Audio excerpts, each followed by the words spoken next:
Hoy es día de fiesta y de alegría, hoy es domingo y yo creo que vamos a aprender todos mucho del Salmo 92. Tenemos la tendencia a venir, sentarnos y ser servidos. No estoy acusando a nadie, pero muchas veces todos lo hacemos así. Es nuestra tendencia egoísta, es la naturaleza de nuestro engañoso corazón.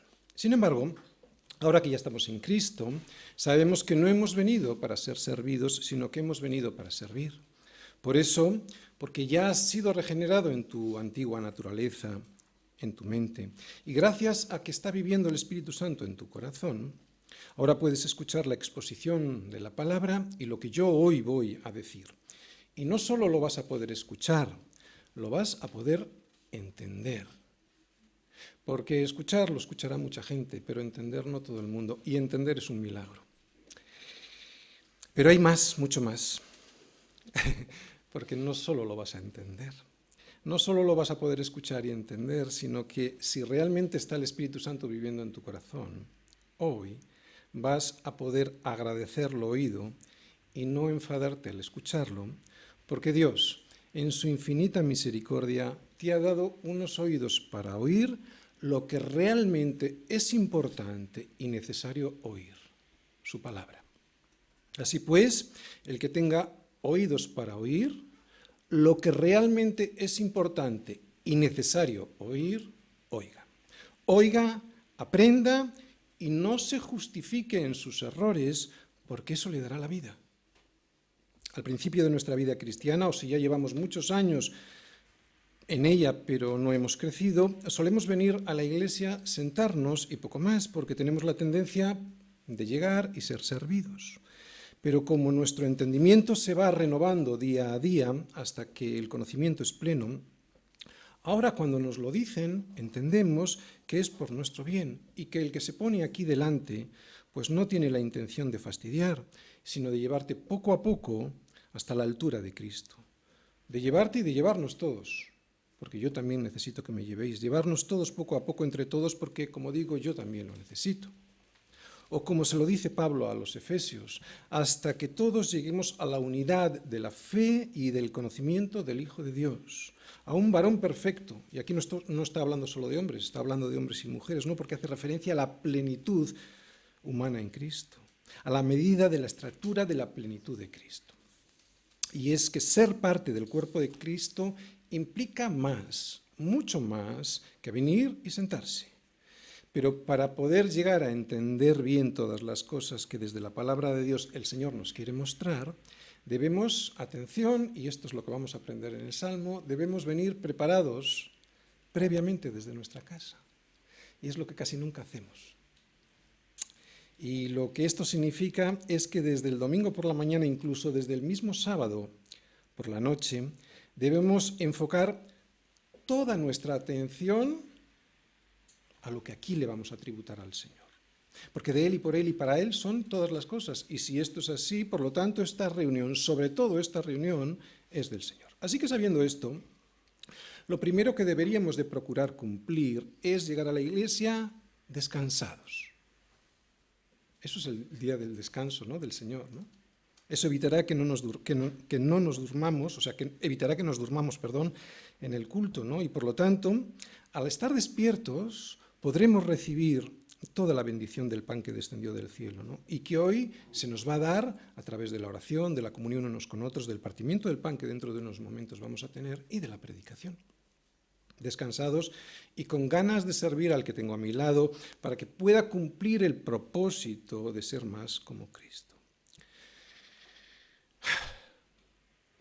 Si tienes todo preparado el sábado por la noche, y aquí pon lo que quieras, la Biblia, la ropa que te has de poner, la merienda, el pase del metro, el ticket del autobús, y además pones en tu corazón la disposición de venir con ganas de aprender y de servir, el domingo llegarás sin prisas y a tiempo.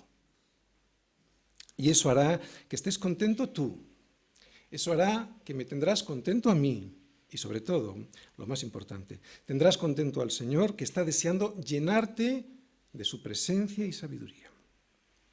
No te voy a obligar, no lo puedo hacer, y aunque pudiera, no valdría de nada.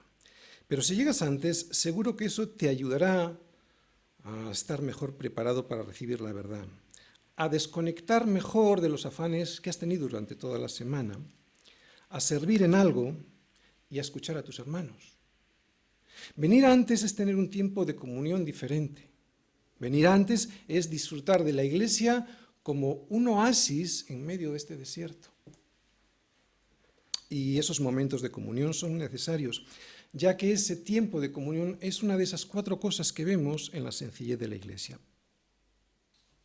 Perseverar en la doctrina de los apóstoles, en la comunión unos con otros, en el partimiento del pan y en las oraciones. Además, venir antes te ayudará a desconectar mejor de todos los afanes de la semana, a escuchar a tus hermanos, a conocerles. Y es que necesitamos conocernos. Es un cuerpo, ¿no? Te ruego que pienses en esto para tu beneficio, para la edificación de la iglesia y para que cuando lleguen las visitas puedan decir en su corazón lo mismo que decían los incrédulos cuando veían a los primeros cristianos.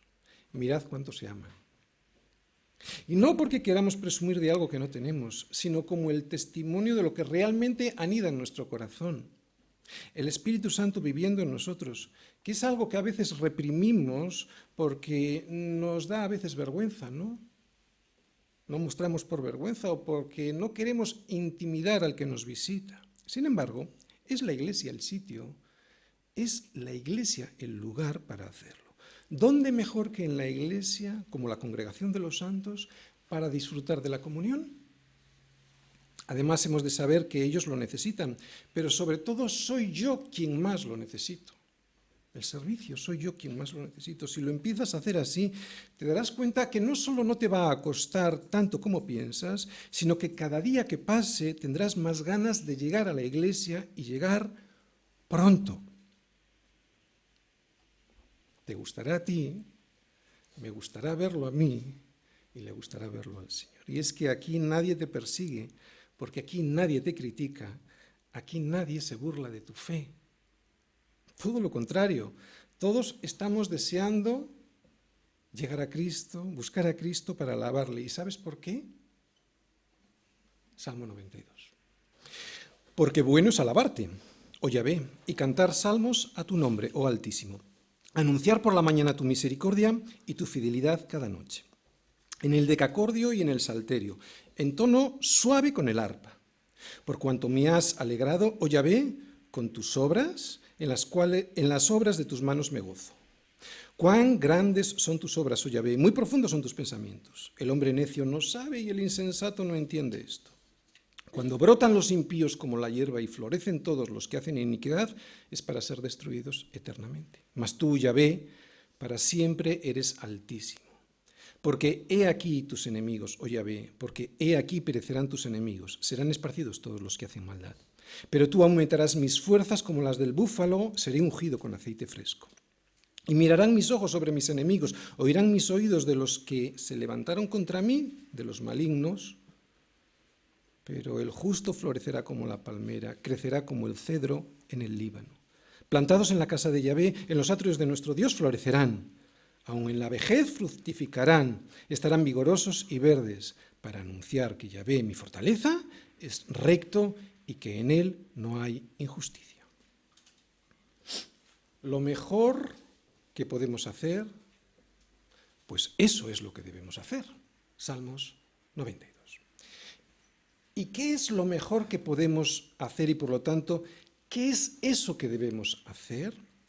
Según el consejo de Dios y que acabamos de leer, lo mejor que podemos hacer en la vida es alabar a Dios anunciando quién es Él. Y esta no es la opinión de un hombre, esta es la declaración de Dios mismo a ese hombre al cual Él creó. Y como le creó, le conoce como debe de ser conocido. Y como le creó, le ama. Y le ama tanto que ha dado a su Hijo unigénito para aquel que en Él crea, en el Hijo, en Cristo, no se pierda, mas tenga vida eterna. Por eso, esta declaración que hemos leído del Salmo es lo que vale, es la verdad, es lo que te va a traer vida. Olvídate de tu opinión y de tu vergüenza.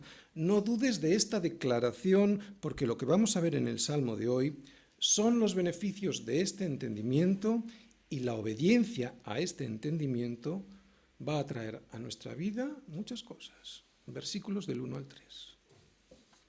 Bueno es alabarte, oh Yahvé, y cantar salmos a tu nombre, oh Altísimo. Anunciar por la mañana tu misericordia y tu fidelidad cada noche, en el decacordio y en el salterio, en tono suave con el arpa. Muy bien, el título de este salmo, si veis ahí al inicio del salmo hay un titulito debajo, antes del primer versículo, que dice Cántico para el día de reposo, ¿verdad? Así que aquí tenemos un salmo que se cantaba en el día de reposo cuando el pueblo de Israel se reunía en el santuario para alabar a Dios.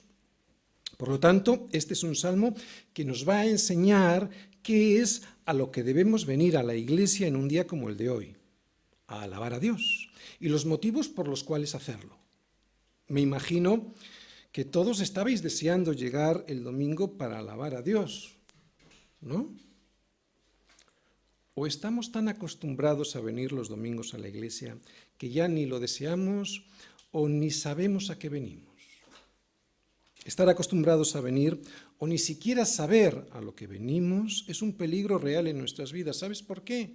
Porque si lo seguimos haciendo así, eso nos narcotiza, nos insensibiliza el corazón de tal manera que llega un momento en que nos resbala todo. Por eso el Salmo de hoy nos va a ayudar a corregir los posibles errores en nuestra alabanza a Dios, en nuestra alabanza comunitaria a Dios. De hecho, ahora mismo le estamos alabando, ¿no? Yo, al anunciaros su misericordia y su fidelidad, y vosotros al escucharla. Ahora mismo estamos alabando a Dios. Claro que sí. ¿Por qué? Porque Él es el centro de esta alabanza, en el anuncio. Como hemos dicho al inicio, el hombre prefiere ser servido antes que servir, prefiere recibir antes que dar. Esta es nuestra opinión, pero Dios nos ha creado y nos conoce muy bien. Y nos dice que nuestra opinión, basada en el engañoso corazón, la opinión de un engañoso corazón y estropeado por el pecado, está equivocada. Jesús nos dijo que más bienaventurado es dar que recibir. Pero ¿sabéis cuándo se da uno cuenta de esto? De esto uno solo se da cuenta cuando lo hace. ¿A que sí? Cuando obedece. Cuando alguien da, es tremendamente feliz. Así que mirad que nadie os engañe por medio de filosofías, huecas sutilezas, según las tradiciones de los hombres, conforme a los rudimentos del mundo, y no según Cristo. ¿Y qué nos dijo Cristo? Lo que os acabo de decir, que más bienaventurado es dar que recibir. Y si dar a los hombres es bueno, oye, ¿cuánto más será darle alabanzas a Dios? Esto es lo que mi alma necesita y esto es donde yo encuentro mi más enorme satisfacción. Si Dios dice que es bueno alabarle cantando salmos y anunciando su bondad, pues es que es bueno alabarle cantando salmos y anunciando su bondad. La expresión ahí, cantar salmos, lo que significa es cantar alabanzas a Dios con música, que es lo que hacemos todos los cristianos en las iglesias cuando nos reunimos, ¿no? Un tiempo de alabanza, de cantar alabanzas a Dios con música, ¿no? Y el motivo por el cual es bueno alabarle y cantar salmos a su nombre, anunciando su bondad, es porque Él es el Altísimo. Y atención, porque aquí empieza a venir parte de la enseñanza. Él es, ¿qué dice? El Altísimo. Él se merece toda la gloria. Ni tú ni yo, ni siquiera las visitas que nos acompañan los domingos, merecen la atención que merece Dios. Ninguno somos el Altísimo. Es muy peligroso esto. Y esto es muy importante saberlo, porque a veces, y de una manera muy sutil, y sin por supuesto decirlo así, le damos más importancia a las personas que estamos aquí que a Dios. Tal es así que a veces las reuniones dominicales en algunas iglesias se organizan de forma pues, que no lleguen a molestar a los intereses de las personas. Que no molesten en nuestros horarios, que no molesten en nuestros trabajos, que no nos lleguen a aburrir, y sobre todo, que ni se nos ocurra molestar a la gente con quién es Dios y con quién soy yo. O sea, que no se nos ocurra confrontarles con su pecado. Por eso en muchos lugares se busca más el entretenimiento que el arrepentimiento. Ya que si no distraemos a la gente, se marchan. ¿Y qué vamos a hacer en una iglesia sin gente? Pues yo no lo sé. Pero, ¿sabes? Ese no es mi problema. Ese es un problema que se lo dejo a Dios. Él me dice que yo lo único que tengo que hacer es predicar y alabar a Dios, ¿no? y no entretener. Así que lo único que tengo que hacer es obedecer y preocuparme de lo que Dios dice en su palabra para hacer lo que Él me manda. Porque será Él y no yo quien se encargue de convencer al mundo de justicia, pecado y juicio a través de su Espíritu Santo, ¿no? Ese, pues, es un problema que se lo dejo a Dios, el de convencer. Yo lo único que tengo que hacer es predicar y alabar a Dios. Lo único que tenemos que hacer, pues, ¿recordáis Hechos 2:42? Perseverar en la doctrina de los apóstoles, en la comunión unos con otros, en el partimiento del pan y en las oraciones, alabando a Dios y teniendo favor con todo el pueblo. Y será Dios quien añada cada día a la iglesia los que habrán de ser salvos. Y será Dios quien lo haga. Evidentemente yo tengo que cumplir con la gran comisión, ir y predicar, ¿no? Por eso tengo muy claro que no seré yo quien convenza a nadie de pecado, justicia y juicio. Si alguien hoy está aquí y nunca había oído esto, pecado, que es lo que tengo en mi corazón, justicia, que es Cristo, Él cumplió toda la justicia, y juicio, o sea, que debido a mi pecado voy a ser juzgado, yo, por mucho que hable, no voy a convencer a nadie de esto. Si hoy tú en tu corazón lo estás sintiendo así, es el Espíritu Santo. Lo hará el Espíritu Santo si predico el Evangelio del que no me avergüenzo. El entretenimiento lo único que hace es entretener, pero no convencer de pecado, justicia y juicio. Entretener a la gente de lo importante. Entretenerte de quién es el Altísimo. Por eso aquí no entretenemos. Por eso aquí, quien merece toda nuestra atención, toda la gloria y toda la alabanza, no somos ni tú ni yo. Quien merece toda la alabanza, lo vemos ahí en dos nombres diferentes. Es Dios, pero expresado en dos nombres. Yahvé, o sea, el Dios del pacto, quien envió a su Hijo para salvarnos, y también el Altísimo, o sea, el poderoso Creador y el soberano Dios que está por encima de todas las cosas. Y si Él nos trae poca gente, o los pocos que llegan se marchan, porque cuando llegan se aburren o se sienten ofendidos, cuando escuchan lo que la palabra tiene que decir de su corazón, a mí me va a dar igual. Me va a doler, no voy a decir que no, pero me va a dar igual. Esta es la iglesia de Cristo, no es la mía. Si fuera mi iglesia seguro que haría algo para entretener, pero es la iglesia de Cristo, no es la mía. Y en la iglesia del Señor el ser humano no es el centro de nada, y mucho menos de la adoración. ¿Y cómo le alabamos? Cantando un anuncio a todos los que vienen. Y es un anuncio doble. Fijaros, lo primero, lo que por las mañanas nos da Él a todos los hombres, su misericordia. Y lo que por las noches sus hijos nos damos cuenta que hemos recibido de Él durante todo el día, su fidelidad. Anunciamos que si nos levantamos por la mañana y podemos respirar, comer y andar, tan solo es por su gran misericordia. Y también anunciamos que si hemos podido llegar a casa por la noche sin desaparecer del mapa, es tan solo porque su fidelidad ha sido grande con nosotros. Y oír este anuncio, ¿sabes? Oír que nos levantamos por su misericordia y que nos mantenemos en pie por su fidelidad, le ofende al hombre no regenerado. Le ofende profundamente a un ser que, habiendo sido creado, se cree el creador y el arquitecto de su propia existencia. Pues es este el anuncio que cantamos todos los domingos. Y lo hacemos ¿cómo? Con el salterio y en tono suave, sin gritar. ¿Para qué gritar? ¿No? Si la palabra es clara. ¿Cree alguien que porque grite yo voy a convencer a alguien? No es necesario. Sin gritar es suficiente para que el mundo se dé cuenta que Él tiene el merecimiento de toda la gloria y que su misericordia y su fidelidad son grandes. El que tenga oídos para oír, oiga. Y el que no, para el cine o para el fútbol, a entretenerse. Dios es soberano. Los oídos nos los ha dado Dios para oír su palabra. ¿Alguien piensa que los oídos que tiene es para oír a los cantantes, a tu cantante favorito? Eso es absolutamente secundario. Por eso dice Jesús, el que tenga oídos para oír, oiga. Claro, oiga su palabra, oiga lo realmente importante. Digo otra vez, los oídos nos los ha dado Dios para oír su palabra. El resto de los sonidos debieran tener menos importancia para el ser humano. Por eso cuando oyes lo que de verdad debes oír, y al oírlo aprendes lo que debes aprender, o sea, cómo es su misericordia y cómo es su fidelidad, dices, ¡qué bueno es alabarle! Y el que no tiene oídos para oír esto, aborrece alabar a Dios.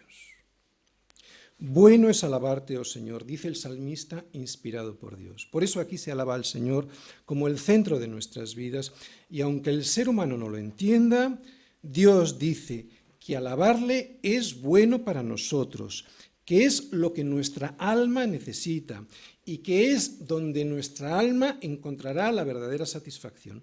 Fuimos creados para alabar a Dios en todo momento y con todo nuestro ser. Por eso el ser humano está tan desesperado, porque solo se alaba a él y a sus ídolos, y no fuimos creados para eso. Hemos sido creados para alabarle con todo nuestro ser. ¿Sabes cuál es tu ser? Mente, corazón y voluntad.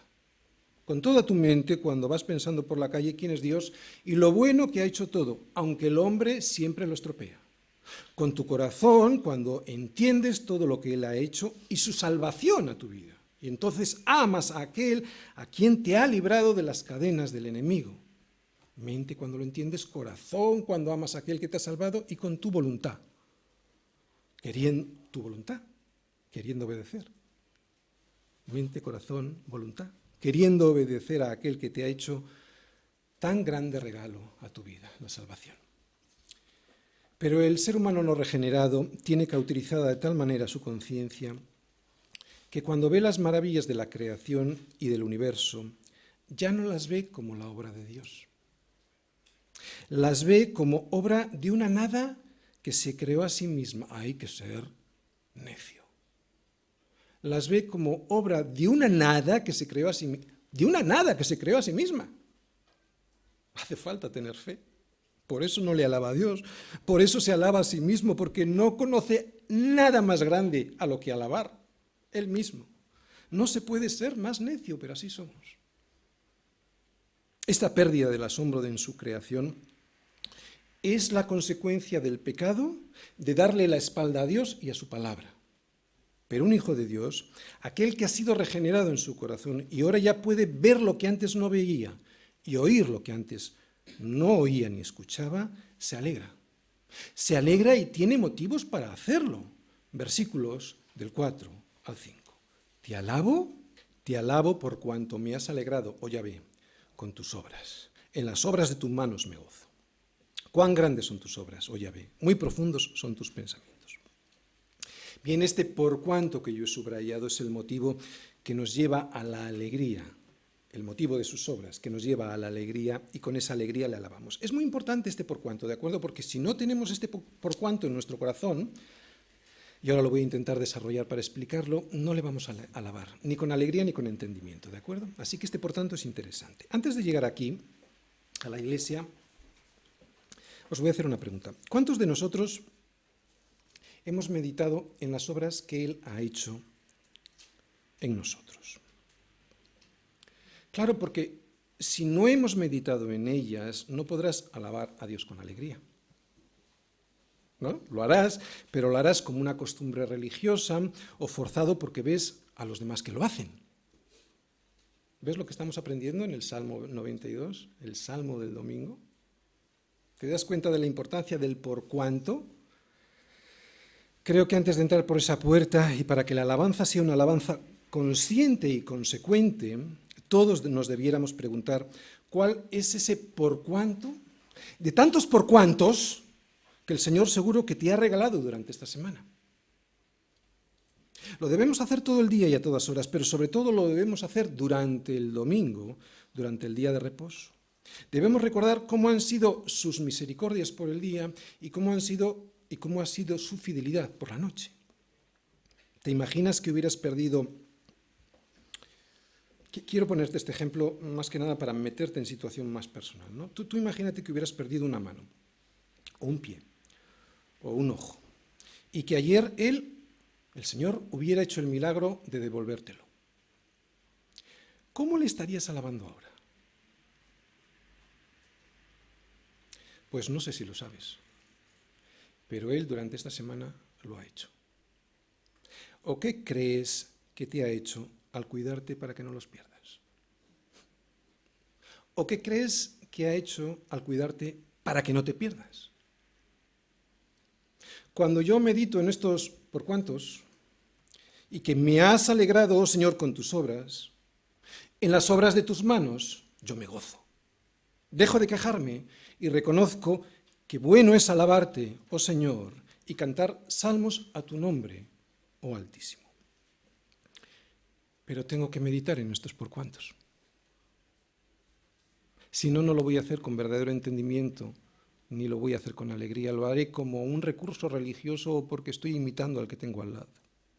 Es tan bueno alabarte que, ¿sabes?, me saca de mi destructivo egoísmo de estar pensando siempre en mí y en lo que no tengo, para centrarme en Dios y en lo que sí me ha dado y cuidado, y eso me lleva al contentamiento. Claro que es bueno alabarte, oh Señor, tan bueno que me saca de la amargura de mi engañoso y perverso corazón para llevarme a ti y a las obras que tú has hecho en mi vida. ¿Cómo no te voy a alabar con arpa y con salterio y lleno de alegría? Las maravillas de la naturaleza, el orden perfecto del universo, el milagro del cuerpo humano, Dios bendito. Yo no me explico, estamos tan cauterizados. El milagro del cuerpo humano y su funcionamiento. Hay tantas obras de las manos de Dios por las cuales alegrarnos, que como dice el siguiente versículo, no lo vamos a ver todavía, solo el hombre necio ni lo sabe ni lo entiende. Pero dice más, aquí en el versículo 5 dice, no solo cuán grandes son tus obras, o Yahvé dice, muy profundos son tus pensamientos. Y son tan profundos que nunca los vamos a entender en toda su amplitud. Incluso Pablo, después de explicarnos el plan de Dios para salvar a los gentiles y restaurar a Israel, viene a decir en Romanos 11, vamos todos a Romanos 11, versículos del 33 al 36, dice, después de explicarlo, el hombre dice, oh profundidad de las riquezas de la sabiduría y de la ciencia de Dios, cuán insondables son tus juicios e inescrutables sus caminos. Porque ¿quién entendió la mente del Señor? ¿O quién fue su consejero? ¿O quién le dio a él primero para que le fuese recompensado? Porque de él y para él son todas las cosas. A él sea la gloria por los siglos. Amén. Muy profundos son tus pensamientos. Y era Pablo. Y esta exaltación que acabamos de leer, siempre, escucha bien, es el producto de la revelación de Dios a nuestro corazón, no de la inteligencia humana. Lo vuelvo a repetir. Esta exaltación, esta alabanza, solo es el producto de la revelación de Dios a nuestro corazón, no de la inteligencia humana. Por eso, si no alabas de esta manera, pídele a Dios que haga en tu vida una revelación, ¿no?, de quién es Él y de lo que ha hecho. La revelación de lo que podría haber sido nuestra vida sin la salvación de Cristo, de lo que podría haber sido nuestra vida viviendo aquí en un infierno si no me hubiese salvado y viviendo allí sin Él, o sea, en el infierno. Por eso alabarle a Dios no lo puede hacer cualquiera. Y cuando alguien lo intenta sin este entendimiento, es algo frío y sin sentido. No lo puede hacer cualquiera, solo lo hace al que le es revelada la verdad de Dios, aquel que reconoce en dónde estaba, de dónde Dios le ha sacado y, atención, cómo Dios lo ha hecho, a través de la muerte de su Hijo en la cruz, siendo Él tan justo y yo tan pecador. Por eso predicamos, por eso no entretenemos, para que hoy te sea revelado a ti o recordado, si es que ya lo sabes, porque todos necesitamos recordarlo, y así le puedas alabar de verdad. Es este el centro. Esta sí que es la más grande obra de Dios beneficiando al hombre. Tu salvación, mi salvación. Obra salida de unas manos buenas y de un pensamiento profundo, tan profundo que no lo podemos entender. No lo podemos entender. Y es que la obra redentora del hombre sobre la cruz de Cristo es el plan perfecto, ininteligible y lleno de amor de Dios hacia ti y hacia mí. Pero de esto el hombre necio ni se entera. Versículos del 6 al 9. El hombre necio no sabe y el insensato no entiende esto. Versículo 7, y como no lo entiende, cuando brotan, o sea, cuando prosperan aquí, los impíos como la hierba y florecen, todos los que hacen iniquidad, es para ser destruidos eternamente. Mas tú, Yahvé, para siempre eres altísimo, porque he aquí tus enemigos, oh Yahvé, porque he aquí perecerán tus enemigos. Serán esparcidos todos los que hacen maldad. Sin Dios, ni la ciencia ni la vida tienen sentido. Por eso el hombre necio, o sea, el que desperdicia, el que desestima o que directamente desprecia la revelación de Dios, y que en el original hebreo esta palabra aquí, en este versículo por lo menos, significa bruto, el bruto, ¿de acuerdo? Ese, el necio, no entiende nada de todo lo importante que hay que entender. De todo lo importante que hay que entender. Entenderá muchas cosas, ¿de acuerdo?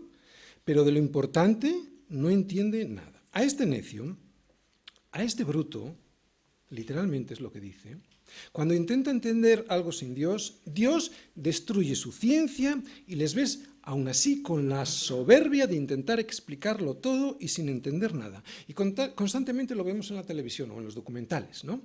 Lo que hace unos años era ciencia segura y demostrada, resulta que hoy ya no tiene nada de científico ni de seguro.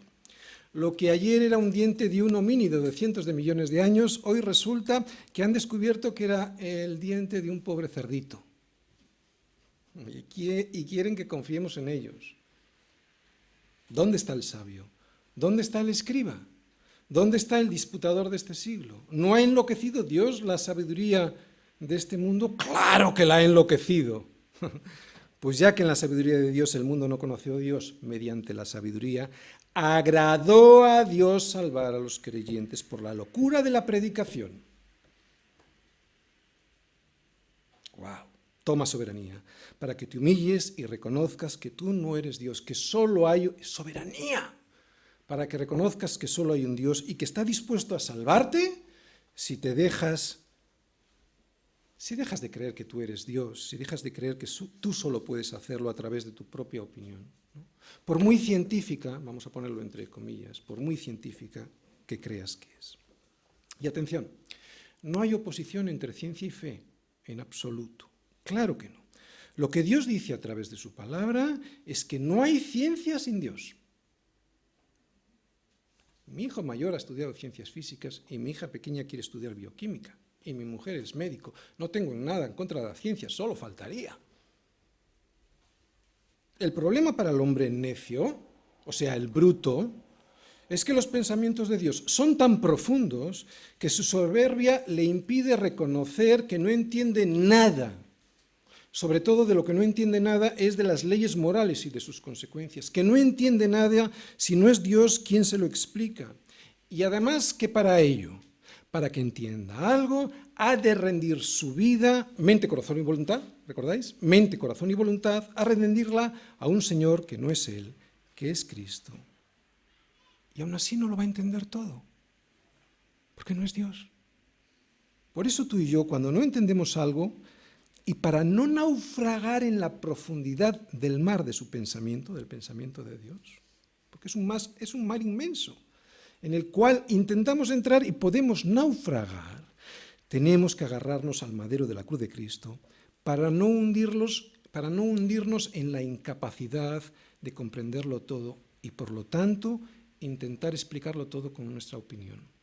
Si hay algo que no entendemos, no lo entendemos. Nadie está obligado a ser igual a Dios. Por eso el peligro de nuestra vida está en que después de haber puesto nuestros ojos en Cristo y no en las cosas de este mundo, volvamos a poner los ojos en esas cosas y seamos seducidos y hundidos por ellas. Y en ese caso nos pasará como a los brutos de este mundo, que estaremos entretenidos de tal manera con las cosas de este siglo que los frutos de nuestra vida serán como los de la hierba y la flor, que sí, crecen y florecen momentáneamente, ¿no? Prosperan aquí, pero que casi no duran y que el fin de ellos es ser destruidos eternamente. ¡Ay de los sabios en sus propios ojos, y de los que son prudentes delante de sí mismos! ¡Ay! Lo vuelvo a repetir, dice Isaías, de los sabios en sus propios ojos y de los que son prudentes delante de sí mismos. Porque como la lengua de fuego consume el rastrojo y la llama devora la paja, así será su raíz, como podredumbre, y su flor se desvanecerá como polvo, porque desecharon la ley del Señor de los ejércitos y abominaron la palabra del Santo de Israel. Fuera nuestra opinión si no está en consonancia con la opinión de Dios, si está en contra de la opinión de Dios. Vivir como si Dios no existiera, vivir sin tener en cuenta la palabra de Dios, es la mayor necedad que uno puede hacer. Es de brutos.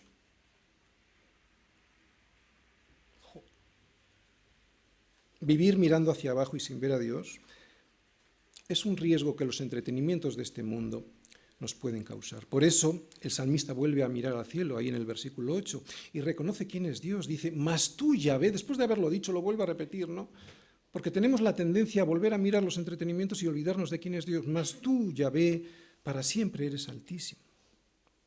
Hasta los clásicos griegos se daban cuenta de esto. ¿Sabes lo que decían? Decían que la comedia divierte a los ciudadanos impidiéndoles la reflexión. Y hoy esto, ¿sabes de quién se encarga hoy de esto? La telebasura. Su regla, la diversión por encima de todo, sea como sea y a costa de quien sea. Cada día es peor. Bueno, yo no la veo desde hace muchos años, pero a costa de quien sea. Y a poder ser esta diversión chabacana, soez y con falta de respeto a los demás. Y además, si los demás son cristianos, mejor, que eso se lleva y es muy progre, ¿no? Y además no conlleva ningún riesgo, como atacar al Islam. ¡Qué valientes!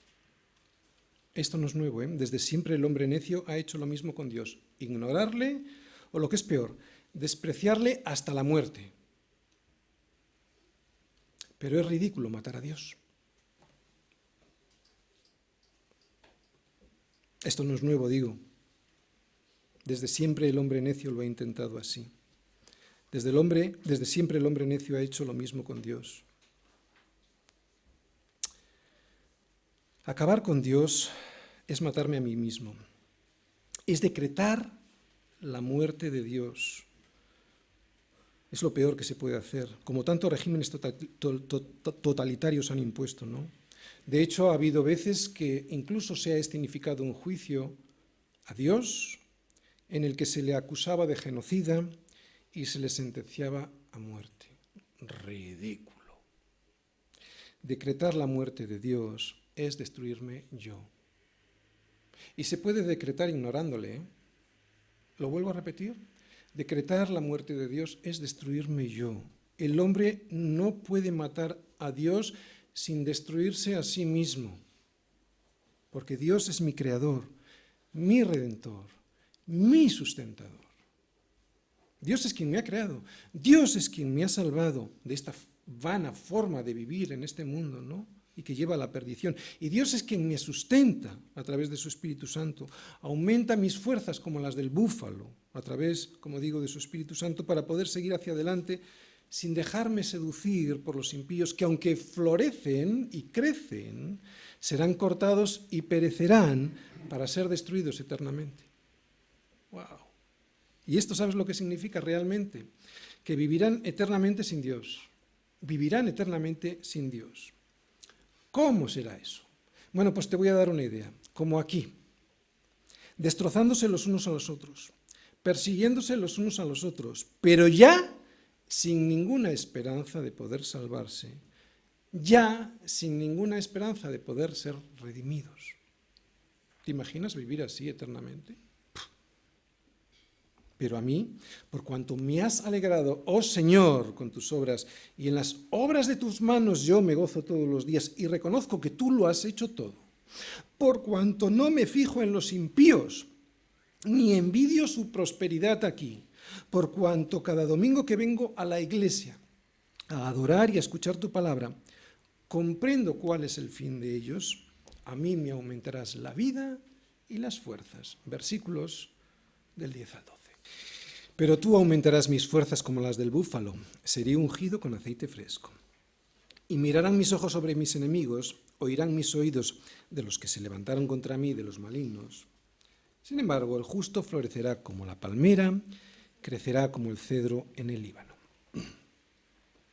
Bien, los cristianos en nuestra misión no nos jubilamos nunca, sino que nuestras fuerzas se aumentan como las del búfalo.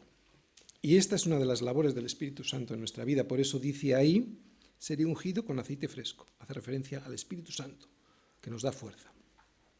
Por tanto, no desmayemos. Antes, aunque nuestro hombre exterior se va desgastando, el interior, no obstante, se renueva de día en día. Yo he visto a cristianos viejecitos ya, pero comprometidos con el Señor, misioneros, pastores, muchos de ellos, con más fuerzas y, por supuesto, con mucho más fruto que todos los jóvenes incrédulos de nuestro tiempo. Y ver esto es un contraste fortísimo, tan fuerte como el que hemos visto entre los versículos 6 y 7, que hablaba de una flor y de una hierba que será cortada, y de la palmera y el cedro de estos versículos. Y ahora vamos a explicar las características de una palmera y de un cedro. Es muy interesante conocer, por lo menos sucintamente, las características biológicas de las palmeras y del cedro. ¿Cómo es la palmera? La palmera a la que se refiere el salmista es la palmera datilera. O sea, es una palmera que da dátiles, da frutos. Es una palmera que siempre está verde, siempre se la ve coronada por grandes palmas verdes. Tenga la edad que tenga. Es así como siempre estará un cristiano, ¿no? Dando fruto y siempre con verdor. Un cristiano que está bien fundamentado. Por eso hace la comparación con una palmera. También tiene un tronco siempre recto y creciendo siempre hacia arriba. Se le cuelgue lo que se le cuele. Y esta es una imagen de cualquiera que sigue el Evangelio. Alguien que siempre crece hacia arriba sin torcerse, a pesar de las dificultades y a pesar también de las tentaciones que cuelgan en nuestro caminar diario. Otra característica es que la vida de las palmeras no depende de la altura y fortaleza de su tronco, sino de sus raíces. Podemos ver a una palmerita de tan solo 1 o 2 metros y creer que es fácil arrancarla de su lugar cuando resulta que tiene unas raíces muy profundas y por eso es muy difícil sacarla de su sitio. Así es un cristiano. Está tan fuertemente arraigado, tiene unas raíces tan profundas buscando al Espíritu, el agua del Espíritu Santo, que aunque esté plantado en un desierto, crecerá sin parar y fuerte. No funda su vida en la arena, aunque vive rodeada de ella, ya que de ella no obtiene ni nutrientes, ni en ella está su fundamento. Esto es lo que quiere decir la palmera. No sé si has visto los documentales, pero esas palmeras en las que a veces pues, un fuerte oleaje o los huracanes y las palmeras no caen, ¿no? Cuando otros árboles que tienen al lado sí que caen. Pues eso es porque tienen unas raíces muy profundas y no arraigadas sobre la arena. Y también tienen un tronco que soporta muy bien las pruebas. Por eso cuando vienen las lluvias y los vientos dan con ímpetu sobre ella, la palmera no cae. Pero lo que más me gusta de las palmeras, y yo creo que es porque me toca muy de cerca esto, es lo siguiente. Siempre están verdes, ¿no? Aunque sean muy viejas, y dan sus mejores dátiles entre los 30 y los 100 años. Pero dicen por ahí que es a partir de los 50 cuando las palmeras comienzan a dar sus mejores frutos. Es cuando las palmeras empiezan a dar de verdad cantidad de fruto y calidad de fruto. Dicen que los dátiles de las palmeras de esta edad son muy apreciados por ser abundantes y nutritivos. Pasa igual con los cristianos, que con cierta edad se vuelven más útiles y también más fructíferos. Así que hay frutos a partir de los 50, ¿de acuerdo? Lo digo para aquellos que todavía se ven sin fruto. Y en mi caso, Dios me otorgó mis más y mejores frutos alrededor de esa edad. Es como si toda mi vida, ¿no? Al igual que la vida de una palmera, se estuviese preparando para dar los mejores dátiles a partir de los 50. frutos que tienen un alto valor nutritivo para aquellos que caminan por el desierto y están a punto de morir por el calor y por el hambre. Comen nuestros dátiles y se salvan. Los frutos del evangelismo. Y es que a pesar de las dificultades, del lento crecimiento, a que sí, crecemos muy lentos, del lento crecimiento de los desiertos, las plagas y las enfermedades de la vida, a esa edad los cristianos ya estamos firmes y podemos decir, como dice el salmista, el justo florecerá como la palmera. Y lo podemos decir porque como ella, y aunque Dios nos pone en un desierto, allí producimos fruto donde otros no producen y se mueren. Es un desierto en donde otros ni siquiera florecen. Y a pesar de los problemas y de las circunstancias difíciles, el verdadero cristiano, el que ha sido justificado por Cristo, el justo, florecerá como la palmera y crecerá como el cedro en el Líbano. Oye, ¿y cómo es y cómo crece el cedro en el Líbano? Ya no hay casi cedros en el Líbano, pero este árbol puede vivir más de 2000 años. Así que se le considera un símbolo de eternidad. Por eso ahí está poniendo que el justo es como un cedro, porque es un símbolo de eternidad. Son muy altos y majestuosos, su madera es dura y fina y pueden crecer entre 25 y 50 metros, con un tronco de hasta 9 metros de circunferencia, lo que le da solidez y firmeza. Su madera además tiene un olor muy aromático y buena parte del templo de Salomón, como ya sabemos todos, se construyó con su madera. De la misma manera, un creyente debe ser fuerte y firme en sus convicciones, elevar olor grato para Dios y poder ser usado como material de construcción para su templo, y al igual que allí, tener una vida en donde se manifieste la gloria de Dios. El justo florecerá como la palmera y crecerá como el cedro en el Líbano. Y esto lo que significa es permanecer por encima de las circunstancias. Es tener una vida que aun en la vejez florecerá y dará mucho fruto para Dios. Ser fuerte y sólido, pero al mismo tiempo flexible, para que los vientos huracanados de la vida no nos muevan, y así anunciar que el Señor es recto y que en Él no hay injusticia. Los frutos los podemos dar y los debemos dar en cualquier desierto. Pero, y aquí viene otra enseñanza, ¿dónde debemos de estar plantados para anunciar que el Señor es recto y que en Él no hay injusticia? Versículos del 13 al 15. Pues debemos de estar plantados en la casa de Yahvé, en los atrios de nuestro Dios florecerán. Si los justos están plantados allí, aun en la vejez fructificarán, estarán vigorosos y verdes, para anunciar que Yahvé, mi fortaleza, es recto y que en Él no hay injusticia.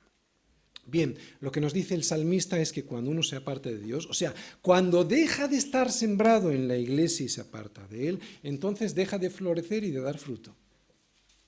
Es un poema y esto es lo que nos quiere decir de una manera poética. Sin embargo, cuando alguien está plantado en la casa del Señor, en su voluntad, en su iglesia, aunque pasen los años y aunque sea muy mayor, ¿no?, y con muchos achaques físicos y de salud, será siempre alguien con un verdor y con una fructificación y con una fortaleza en el Señor que ya quisieran para sí muchos jóvenes.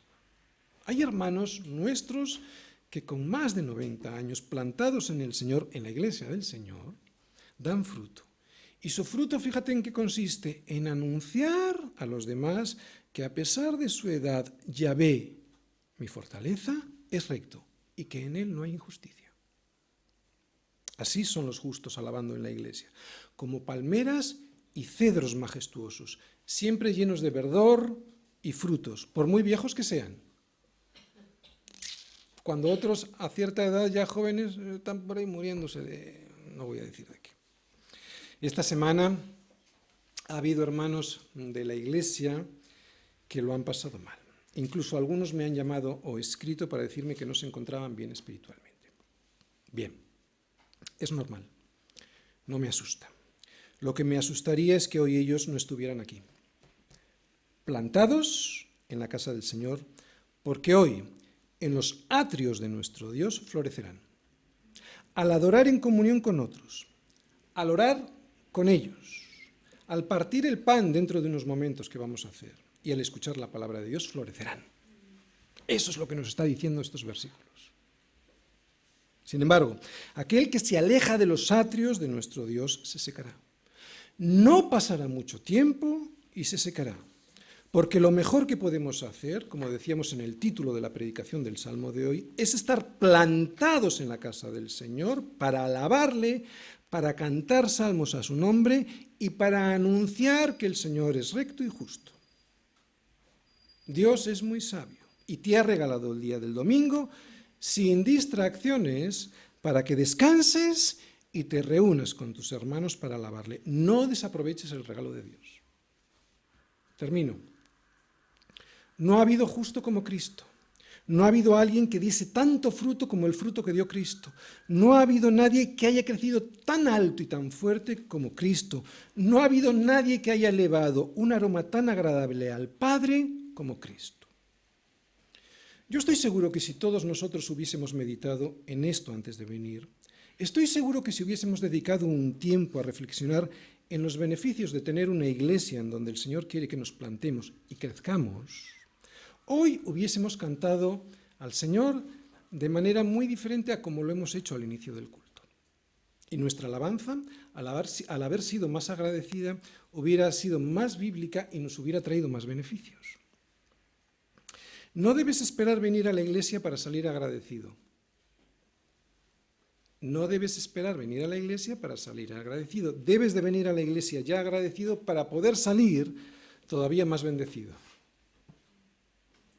Todos nosotros tenemos la tendencia a quejarnos, y venimos así a la iglesia, murmurando por todo y en todo tiempo, así somos. Pero también todos nosotros tenemos la verdad de las Escrituras, y ellas nos dicen que nuestro corazón tiene este problema. Así que identifiquémoslo para no echarle la culpa a mi hermano, al pastor o a la iglesia de lo que yo tengo la culpa. Mi falta de contentamiento. Ven a la iglesia pensando en Cristo, meditando en Cristo para poder alabar a Cristo. Porque si no lo haces así y lo haces pensando en ti, meditando en ti por tus problemas, pues terminarás solo alabándote a ti, porque crees que tú eres el centro de atención con tus problemas. Ven a la iglesia sabiendo que su misericordia está contigo desde la mañana y que su fidelidad la tienes cada noche. Y de esa manera le podrás cantar lo mismo que le cantaba Isaías. Tú guardarás en completa paz, ¿a quién? A aquel cuyo pensamiento en ti persevera, porque en ti ha confiado. ¿Nuestro pensamiento dónde debe estar? En Él, perseverando en Él. ¿De acuerdo? Y a ese le va a guardar, y ese va a estar contento. No vengas sin meditar en quién es Dios y lo que ha hecho por ti. Saber que puedes beber por pura misericordia y dar las gracias a Dios por ello, eso es alabar a Dios. Saber que puedes comer por pura misericordia y darle las gracias a Dios por ello, eso es alabar a Dios. Saber que puedes andar por pura misericordia y darle las gracias a Dios por ello, eso es alabar a Dios. Saber que puedes respirar, ver, oler, vivir por pura misericordia y darle las gracias a Dios por ello, eso es alabar a Dios. Dar gracias es una forma de adorar a Dios.